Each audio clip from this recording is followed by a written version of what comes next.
अस्सलाम वालेकुम स्टूडेंट्स, आज का हमारा टॉपिक है वैलेंस बॉन्ड थ्योरी। सबसे पहले तो इस थ्योरी की ज़रूरत क्यों पेश आई? स्टूडेंट्स, इस थ्योरी से पहले आई थी लेविस थ्योरी। लेविस थ्योरी ने मॉलिक्यूल्स के स्ट्रक्चर को तो बड़े अच्छे से एक्सप्लेन किया, लेकिन इस थ्योरी ने मॉलिक्यूल्स की ज्योमेट्रीज और शेप्स को ये थ्योरी एक्सप्लेन नहीं कर पाई थी। तो अब एक नई थ्योरी की ज़रूरत थी, तो आज हम पढ़ेंगे वैलेंस बॉन्ड थ्योरी। ये थ्योरी असल में ये बताती है कि जो कोवेलेंट बॉन्ड है वो बना कैसे, कोवेलेंट बॉन्ड में जो इलेक्ट्रॉन्स की शेयरिंग हो रही है वो हुई कैसे। अब इलेक्ट्रॉन्स चूंकि ऑर्बिटल्स में होते हैं और बाइटल्स में होते हैं, तो इस थ्योरी के अकॉर्डिंग ऑर्बिटल्स करते हैं ओवरलैप, और जब ऑर्बिटल्स जो एटम्स कंबाइन हो रहे होते हैं, जिन एटम्स के बीच बॉन्डिंग हो रही होती है, और जब उन एटम्स के ऑर्बिटल्स ओवरलैप करते हैं तो उन ऑर्बिटल्स में मौजूद इलेक्ट्रॉन्स की क्या हो जाती है, शेयरिंग हो जाती है, और इस तरह हमारे पास बनता है बॉन्ड बनता है। Actually this theory talks about the overlapping of atomic orbitals of bonding atoms. इस थ्योरी में हम मॉलिक्यूल को एक कैसे कंसीडर करते हैं कि मॉलिक्यूल एटम्स के कॉम्बिनेशन से बनता है, चूंकि एटम्स के कॉम्बिनेशन से, तो एटम जब कंबाइन होते हैं तो मॉलिक्यूल बनता है, और कोवलेंट बॉन्ड जो बनता है वो इन एटम्स के ऑर्बिटल्स के ओवरलैप से बनता है, by overlapping of orbitals of combining atoms. जो एटम्स कंबाइन हो रहे होते हैं उनके ऑर्बिटल जब ओवरलैप करते हैं तो उन एटम्स के ऑर्बिटल्स में जो इलेक्ट्रॉन्स होते हैं वो शेयर हो जाते हैं, और इस तरह इनके बीच बॉन्ड बनता है। अब दूसरा पॉइंट यहाँ पे क्या है कि जो हाफ फिल्ड ऑर्बिटल्स होते हैं, एटम्स के जो हाफ फिल्ड ऑर्बिटल्स होते हैं, बस वही ओवरलैपिंग में पार्टिसिपेट करते हैं। जो हाफ फिल्ड ऑर्बिटल्स होते हैं और ऑपोजिट स्पिन के साथ होते हैं, जस्ट वही बॉन्डिंग में पार्टिसिपेट करते हैं। Only half filled orbitals with electrons of opposite spin over. और जब ये ऑर्बिटल्स ओवरलैप करते हैं तो इन ऑर्बिटल्स में मौजूद जो इलेक्ट्रॉन्स होते हैं उनकी क्या हो जाती है, शेयरिंग, और इस तरह इन एटम्स के बीच बॉन्ड बनता है। और दूसरी बात ये है कि ये जो हमारा वैलेंस बॉन्ड थ्योरी है ये एक्सप्लेन करती है एक तो सिग्मा बॉन्ड को, और दूसरा ये एक्सप्लेन करती है पाई बॉन्ड की फॉर्मेशन को। और इसके अलावा ओवरलैपिंग जितनी जब एटॉमिक ऑर्बिटल्स के बीच ज़्यादा होगी तो उतना ही स्ट्रॉन्ग बॉन्ड बनेगा, जितनी ओवरलैपिंग कम होगी उतना ही वीक बॉन्ड बनेगा। तो larger the overlapping stronger will be the bond.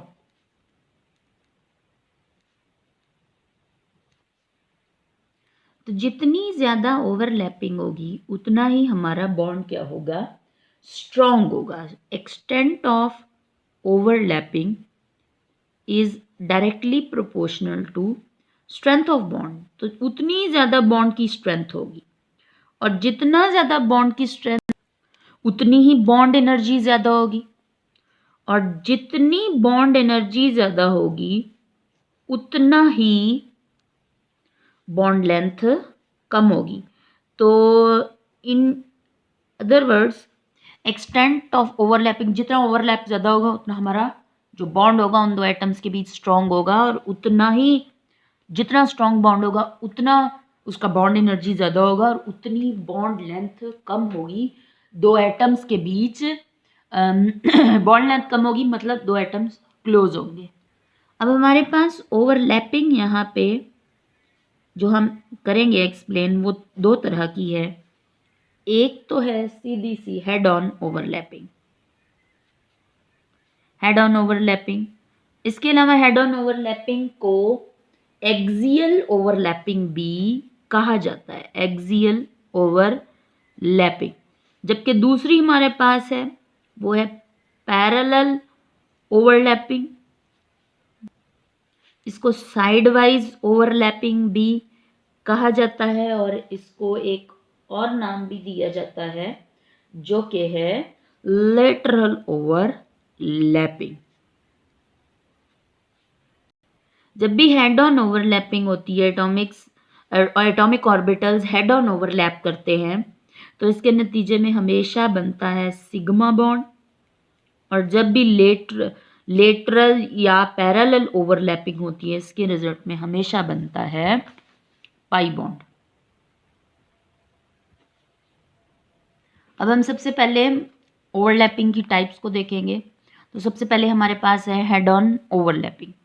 अच्छा जी, हेड ऑन ओवरलैपिंग में अब चूंकि हमें पता है कि एक तो होता है हमारे पास एस ऑर्बिटल, जिसकी के शेप क्या होती है, स्फेरिकल। उसके अलावा हमारे पास पी ऑर्बिटल है, उसकी क्या शेप है, डम्बल शेप है। उसके अलावा आगे हम देखते जाएंगे डी ऑर्बिटल डबल डम्बल होता है। अब जब एस ऑर्बिटल और दूसरा एक एस ऑर्बिटल करते हैं ओवरलैप, तो इनमें जो ओवरलैप है ये हमारा एक एस ऑर्बिटल और ये हमारा दूसरा एस ऑर्बिटल, ये जब ओवरलैप करते हैं तो यहाँ से ये इन्होंने कर लिया ओवरलैप। तो हमारे पास एस और एस ऑर्बिटल के ओवरलैप से, चूंकि ये एस ऑर्बिटल जो है ये है सिमेट्रिकल, ये एस ऑर्बिटल सिमेट्रिकल है। सिमेट्रिकल मतलब हर साइड से एक जैसा है। तो जैसे ये है, ये सिमेट्रिकल नहीं है, ये नॉन सिमेट्रिकल है, ये सिमेट्रिकल है।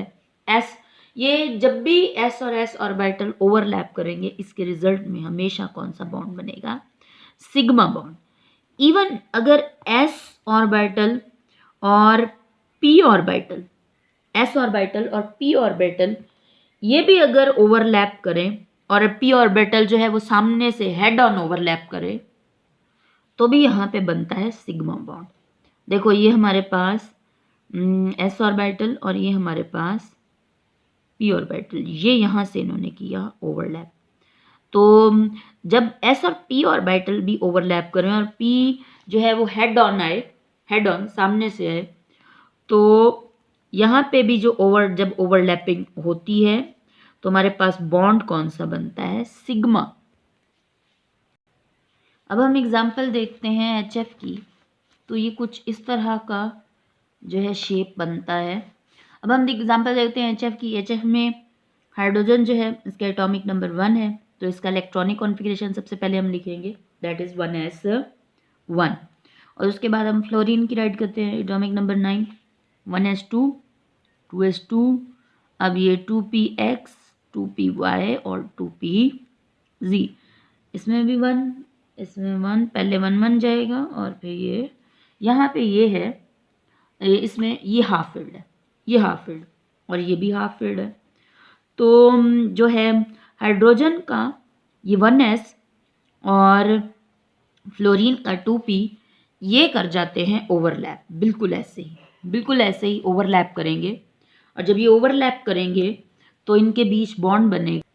तो ये रहा हमारा हाइड्रोजन का 1s और ये हमारा रहा फ्लोरीन का p orbital, 2pz orbital fluorine का।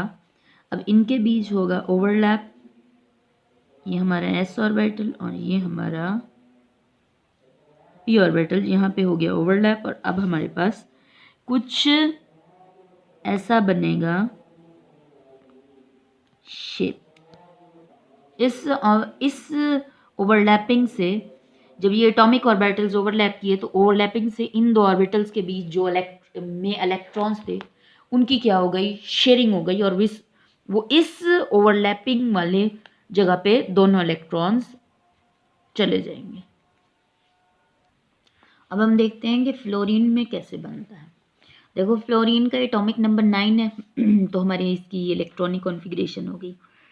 इसमें ये एंड में 2pz ऑर्बिटल, ये है हाफ फील्ड। अब चूंकि ये हाफ फील्ड है तो एक फ्लोरीन के एटम का ये 2pz, चलो इसको p को इस तरह बना लेते हैं, और ये दूसरे फ्लोरीन एटम का भी ये 2pz ऑर्बिटल, जब ये करेंगे ओवरलैप तो इनके बीच बनेगा, और ये हेड ऑन ओवरलैप करेंगे। यहाँ पे स्पेस कम होने की वजह से पूरा नहीं बन पा रहा, तो ये यहाँ पे ओवरलैपिंग हो गई। और ये जो अनपेयर्ड एक फ्लोरीन का एटम है, ये दूसरा फ्लोरीन का एटम, इसका ये 2pz इसके 2pz के साथ जब ओवरलैप करेगा तो इसमें भी एक इलेक्ट्रॉन और दूसरे में भी एक इलेक्ट्रॉन, ये दोनों इलेक्ट्रॉन इस ओवरलैपिंग एरिया के अंदर कंबाइन हो जाएंगे, ओवरलैपिंग ऑर्बिटल के अंदर चले जाएंगे, और ये हमारी यहाँ पे हो रही है। इसके इन दो एटम्स के बीच यहाँ पे बनेगा कोवेलेंट, जो कि है एक्चुअली सिग्मा बॉन्ड। अब इससे कुछ इस तरह का शेप बनेगा। अब हम दूसरी टाइप की ओवरलैपिंग पे आ जाते हैं, जो कि है पैरेलल ओवरलैपिंग, या इसको हम लेटरल ओवरलैपिंग भी कहते हैं, या साइड वाइज ओवरलैपिंग भी। इसमें हम देखेंगे जैसे ये हमारे पास ये एक पी ऑर्बिटल है और ये हमारे पास दूसरा पी ऑर्बिटल। पैरेलल ओवरलैपिंग कैसे होगी कि ऑर्बिटल्स यूं आमने सामने आए, यूं आमने सामने आके इनके बीच यहाँ से ही ओवरलैपिंग होगी। ये है पैरेलल ओवरलैपिंग। पैरेलल ओवरलैपिंग जो है वो एस ऑर्बिटल में नहीं हो सकती। क्यों? क्योंकि एस ऑर्बिटल सिमेट्रिकल है, ये हर साइड से एक जैसा है, जिस भी साइड से ये जाएगा तो ये ओवरलैपिंग सेम सही करेगा। लेकिन जो हमारे पास है पी ऑर्बिटल, इसमें ऐसा नहीं है। अगर P orbital head on head आमने सामने इस तरह आ जाए ओवरलैपिंग के लिए, तो फिर इससे बनेगा सिग्मा बॉन्ड। लेकिन अगर पी ऑर्बिटल जो है वो पैरेलल सामने आमने सामने आ जाए पैरेलल, तो फिर इससे बनेगा पाई बॉन्ड।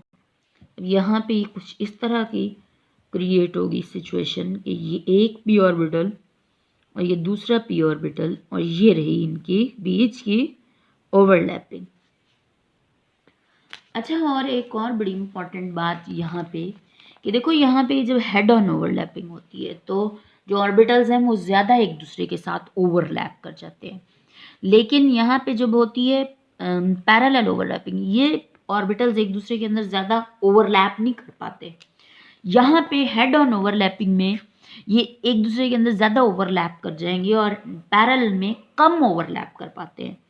तो जो हेड ऑन ओवरलैपिंग से बनता है बॉन्ड वो हमेशा स्ट्रॉन्ग बॉन्ड होगा, जबकि जो पैरेलल ओवरलैपिंग से ये जो पाई बॉन्ड बनता है इसकी स्ट्रेंथ कम होती है सिग्मा बॉन्ड की निस्बत। इसी वजह से सिग्मा बॉन्ड स्ट्रॉन्ग होता है और पाई बॉन्ड की स्ट्रेंथ कम होती है, क्योंकि पाई बॉन्ड में ओवरलैपिंग कम होती है। ठीक है, क्योंकि यूं ये जब ये आएंगे ओवरलैप करने के लिए तो ज़्यादा ओवरलैप नहीं हो पाएगा, जबकि हेड ऑन ओवरलैपिंग में ये ज़्यादा ओवरलैप कर पाएंगे, और लिहाजा सिग्मा बॉन्ड जो हेड ऑन ओवरलैपिंग से बनेगा वो स्ट्रॉन्ग बॉन्ड होगा।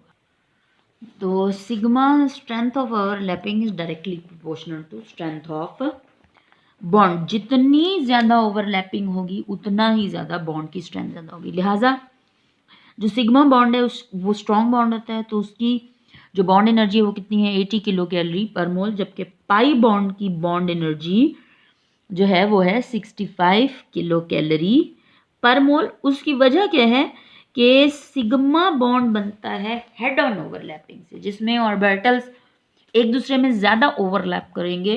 तो जितना ज़्यादा ओवरलैप होगा उतना स्ट्रॉन्ग बॉन्ड होगा, और जितना कम ओवरलैप होगा उतना वीक बॉन्ड होगा। अब हम पाई बॉन्ड की फॉर्मेशन के लिए एक एग्जाम्पल देखते हैं, और वो एग्जाम्पल है हमारी N2 की। तो सबसे पहले हम इसका इलेक्ट्रॉनिक कॉन्फ़िगरेशन नाइट्रोजन का लिखेंगे। एटॉमिक नंबर कितना है जी 7, तो 1s2 2s2 2p x 2py और 2pz, 1 इलेक्ट्रॉन 1 और 1। अब हमारे पास दो नाइट्रोजन के एटम्स होंगे, ये रहे हमारे ऑर्बिटल्स जो कि ओवरलैप करेंगे, और एक्स वाई और जी एक्सिस में जो हमारा पी ऑर्बिटल है। अब हम इसको ड्रॉ करते हैं तो ये हमारे पास है एक्स एक्सिस। अब ये हमारे पास आ गया सॉरी जी, ये वाई एक्सिस, ये हमारे पास एक्स एक्सिस, और ये हमारे पास वाई एक्सिस में, और ये हमारे पास जेड एक्सिस में। ये हमारे पास एक आ गया, एक नाइट्रोजन का एटम आ गया जिसका p ऑर्बिटल्स आ गए। अब इसी तरह हमारे पास ये दूसरा नाइट्रोजन का एटम, उस इसका जो लोप है वो कम, ये हमारे पास ये रहा x एक्सिस, ये रहा y एक्सिस और ये रहा z एक्सिस। अब ये जो दो ये यहाँ पे करेंगे ओवरलैप, तो यहाँ से ये x एक्सिस में जब ओवरलैप करेंगे तो देखो ये ऑर्बिटल्स ना कुछ इस तरह के हैं, ठीक है। देखो ये x एक्सिस हो गया हमारा, ये हमारा y एक्सिस हो गया और ये हमारा z एक्सिस में ऑर्बिटल हो गया। और मैंने ये एक एक लूप जो है वो दिखाया है। दूसरा वाला लूप यहाँ से यूं होगा और एक यहाँ से नीचे होगा और एक यहाँ से यूं होगा। तो देखो ये एक नाइट्रोजन का ये जो 2p ऑर्बिटल्स हैं और इसी तरह दूसरा नाइट्रोजन होगा वो यहाँ से यूं, जब ये यहाँ से ये यूं हो गया और ये यहाँ से यूं, तो अब अगर ये यूं हेड ऑन हेड यहाँ से ये ओवरलैप होगा और जब यहाँ से ये इन दोनों के बीच ओवरलैप होगा तो आप ज़रा खुद गौर से देखो, अगर ये यूं ओवरलैप हो रहा है तो ये वाला और जो यहाँ से यूं है ये आपस में आमने सामने क्या होगा, ये पैरेलल होगा ना। ये देखो ये अगर हेड ऑन हेड होगा तो ये जो हमारे पास y ऑर्बिटल है ये आपस में पैरेलल आ गया ना, इस वजह से इनके बीच पैरेलल ओवरलैप हो जाएगा। इसी तरह हमारे पास ये जब ओवरलैप करेंगे तो ये वाला और यहाँ से ये वाला ये जो है ये अब आमने सामने आ गए पैरेलल, तो यहाँ से पैरेलल ओवरलैप होगा। अब यहाँ पे इनके बीच तो हो रहा है ये x एक्सिस में यूं जब आमने सामने आएंगे इनके बीच तो होगा हेड ऑन हेड ओवरलैप जिससे बनेगा सिग्मा बॉन्ड। लेकिन जो हमारे पास ये वाला है ये कर जाएगा इसके साथ पैरेलल ओवरलैप और ये कर जाएगा इसके साथ पैरेलल ओवरलैप, जबकि ये वाला इसके साथ ओवरलैप कर जाएगा और वो भी पैरेलल, और ये वाला इसके साथ ओवरलैप कर जाएगा। देखो अगर x और x क्योंकि ये हैं इस तरह एक दूसरे के परपेंडिकुलर हैं, तो अगर एक हेड ऑन हेड जाएगा तो दूसरे ऑटोमेटिकली पैरेलल जाएंगे और इनके यहाँ पे इन x एक्सिस में जो है इसके ओवरलैप से अब कुछ इस तरह की बनेगी सिचुएशन। पहले होगा हमारा हेड ऑन हेड ओवरलैप, ये हमारा हेड ऑन हेड ओवरलैप और ये इधर से और ये इधर से। उसके बाद ये हमारा दूसरे ऑर्बिटल्स और ये वाला रह गया। अब ये जब यहाँ पे ओवरलैप कर जाएगा तो उसके बाद ये वाले ऑर्बिटल्स आ जाएंगे पैरेलल ओवरलैप में, ये इसके साथ, ये इसके साथ, ये इसके साथ और ये इसके साथ। पहले हेड ऑन हेड ओवरलैप होगा, उसके बाद ये वाले ऑर्बिटल्स आपस में पैरेलल आ जाएंगे तो इनकी ओवरलैपिंग से होगा, इनकी और ओवरलैपिंग होगी पैरेलल ओवरलैपिंग, और जो हेड ऑन हेड ओवरलैपिंग है इसके रिजल्ट में बनेगा यहाँ पे सिग्मा बॉन्ड, और ये जो है ओवरलैपिंग ये जो पैरेलल ओवरलैपिंग है इसके रिजल्ट में बनेगा यहाँ पे पाई बॉन्ड। अब पाई बॉन्ड जो है ये जब हमारे पास, जैसे हम इसको दोबारा लिखते हैं, ये हमारे पास दूसरा नाइट्रोजन का एटम, ये उसका 1s2 2s2 2px 2py और 2pz, तो 2px के साथ ओवरलैप कर जाएगा, ये रहा 2px, 2py के साथ कर जाएगा ओवरलैप और 2pz के साथ ओवरलैप करेगा। जब 2px और 2px ओवरलैप करेंगे तो इसके रिजल्ट में बनेगा सिग्मा बॉन्ड, और जब ये ओवरलैप करेंगे पाई बॉन्ड और इसके रिजल्ट में भी बनेगा पाई बॉन्ड। तो नाइट्रोजन के बीच, नाइट्रोजन मॉलिक्यूल में दो नाइट्रोजन एटम्स के बीच एक होता है सिग्मा बॉन्ड और दो होते हैं पाई बॉन्ड। अच्छा, अब आप सोच रहे होंगे कि यहाँ पे भी p और p ओवरलैप किया तो पाई बॉन्ड बना, यहाँ भी p और p ओवरलैप कर रहा है तो पाई बॉन्ड बन रहा है, सॉरी सिग्मा बॉन्ड बन रहा है। तो इसकी क्या वजह है कि यहाँ पे p और p ओवरलैप किया और सिग्मा बॉन्ड बना, और यहाँ p और p ओवरलैप कर रहे हैं तो पाई बॉन्ड बन रहा है। देखो दो एटम्स के बीच जब भी पहला बॉन्ड बनेगा ना वो हमेशा सिग्मा ही होगा, वो हमेशा सिग्मा होगा। अब जब दो ऑर्बिटल्स एक दूसरे के सामने हेड ऑन हेड ओवरलैपिंग से आएंगे तो उसके साथ वाले बाकी ऑटोमेटिकली पैरेलल ओवरलैप पे आ जाएंगे। और जब सिग्मा बॉन्ड बन जाएगा तो उसके बाद कौन सा बनेगा, पाई बॉन्ड, और उसके बाद दोबारा भी पाई बॉन्ड बन सकता है, लेकिन दो एटम्स के बीच पहला बॉन्ड हमेशा सिग्मा ही होगा। अब चूंकि अगर हम फ्लोरीन को देखें तो उसमें दो एटम्स के बीच ये पहला ही बॉन्ड बन रहा है और हेड ऑन हेड ओवरलैपिंग से बन रहा है, तो ये क्या होगा, सिग्मा। अगर इसके बाद कोई बॉन्ड बनता तो वो होता पाई। देखो ऑर्बिटल्स परपेंडिकुलर है ना एक दूसरे के, तो जब भी वो आएंगे ओवरलैपिंग में तो हमेशा पहले वो हेड ऑन हेड ओवरलैपिंग में आएगा और पहला बॉन्ड हमेशा कौन सा बनेगा, सिग्मा, फिर दूसरा पाई और तीसरा पाई हो सकता है। अब हम देखते हैं H2S की फॉर्मेशन को। तो H2S में हाइड्रोजन का एटॉमिक नंबर 1 तो N+1 इलेक्ट्रॉनिक कॉन्फ़िगरेशन और सल्फर का एटॉमिक नंबर 16। तो इसकी इलेक्ट्रॉनिक कॉन्फ़िगरेशन में चले जाएंगे, यहाँ पे 1 है और ये अब ये 3p y और 3p z जो है ये हाफ फिल्ड ऑर्बिटल्स हैं और according to valence bond theory half filled atomic orbitals bonding atoms के ही ओवरलैप करते हैं। अब यहाँ पे ये रहा हमारा ओवरलैप करने वाला ऑर्बिटल्स और यहाँ पे सल्फर में ये रहे। अब चूंकि हाइड्रोजन के दो एटम्स होंगे तो ये हम एक और हाइड्रोजन का एटम बना लेते हैं, ये कर जाएगा इसके साथ और ये कर जाएगा इसके साथ ओवरलैप।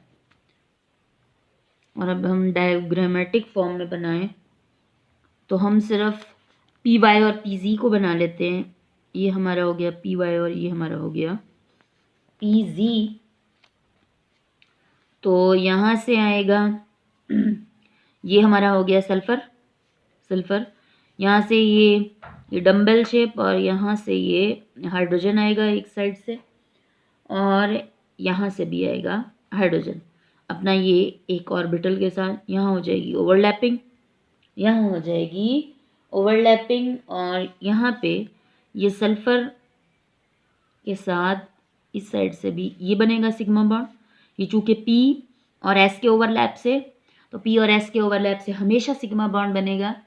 S कभी भी पाई बॉन्ड नहीं बनाता, P बनाता है, P ऑर्बिटल के ओवरलैप से बनता है, लेकिन P ऑर्बिटल जब पैरेलल ओवरलैप करते हैं तो बनता है, लेकिन जब P ऑर्बिटल भी हेड ऑन हेड ओवरलैप करेंगे तब भी हमेशा सिग्मा बॉन्ड बनेगा। यहाँ चूंकि S और P orbital, S orbital hydrogen का और P ऑर्बिटल सल्फर के ओवरलैप से बन रहा है, तो यहाँ पे कौन सा, ये दोनों ही बॉन्ड कौन से हैं, सिग्मा बॉन्ड,